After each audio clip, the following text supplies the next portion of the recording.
ئاماجمان لەکردوێن پاڵەوانتیە کۆمەڵی وەرزشکاری زۆر باشمان هەیە کە ماتۆر سوارن هەستا بەکردنەوەیان پاڵەوانتیە کە بتوانێت ئەو یاریزانەی کە توانایەکی زۆری هەیە خۆی بدۆزێتەوە لەم جۆرە وەرزشە کە بتوانێت شان بەشانی هەموو پارێزگاکانی عێراق بەشداری پاڵەوانەتی بکە.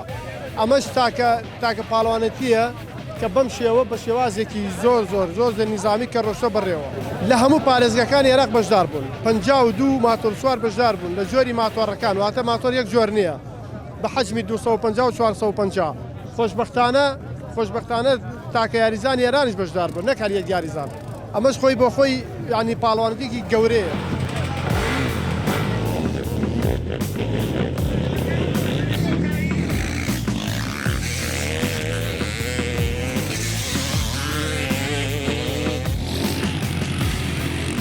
ڕزگارە لە هەڵبجەی شەیدەوە بەشداریم کردووە و توانیم پلەی یەکەمە دەست بێنم. هیوادارین خەڵک چاوی لێ بکەوە ئەم توڵانەمان بۆ بکەنەوە زوو لە شارەکانە و شوێنێکی تایبەتیشمان بۆ بکەن بۆ مەشقۆرانان کە بتوانین مەشقۆرانە دیا بکەین و پەرە بە توانەکانمان بین. ئەمە لە 450کان پلەی یەکەمە بەدەستهێناوە لە هەڵبجەی شەیدیش بتوڵەیە کرا پلەی یەکەمە بەدەستهێنا لە بەغدادیش بتوڵەیە کرا پلەی دووەمە بەدەستهێنا. تۆڕی یابانی و ئەوروپیە قوی زیاترە لە ماتۆڕە ئاساییەکانە بێ لە دەشت و دەرا لێخوڕی.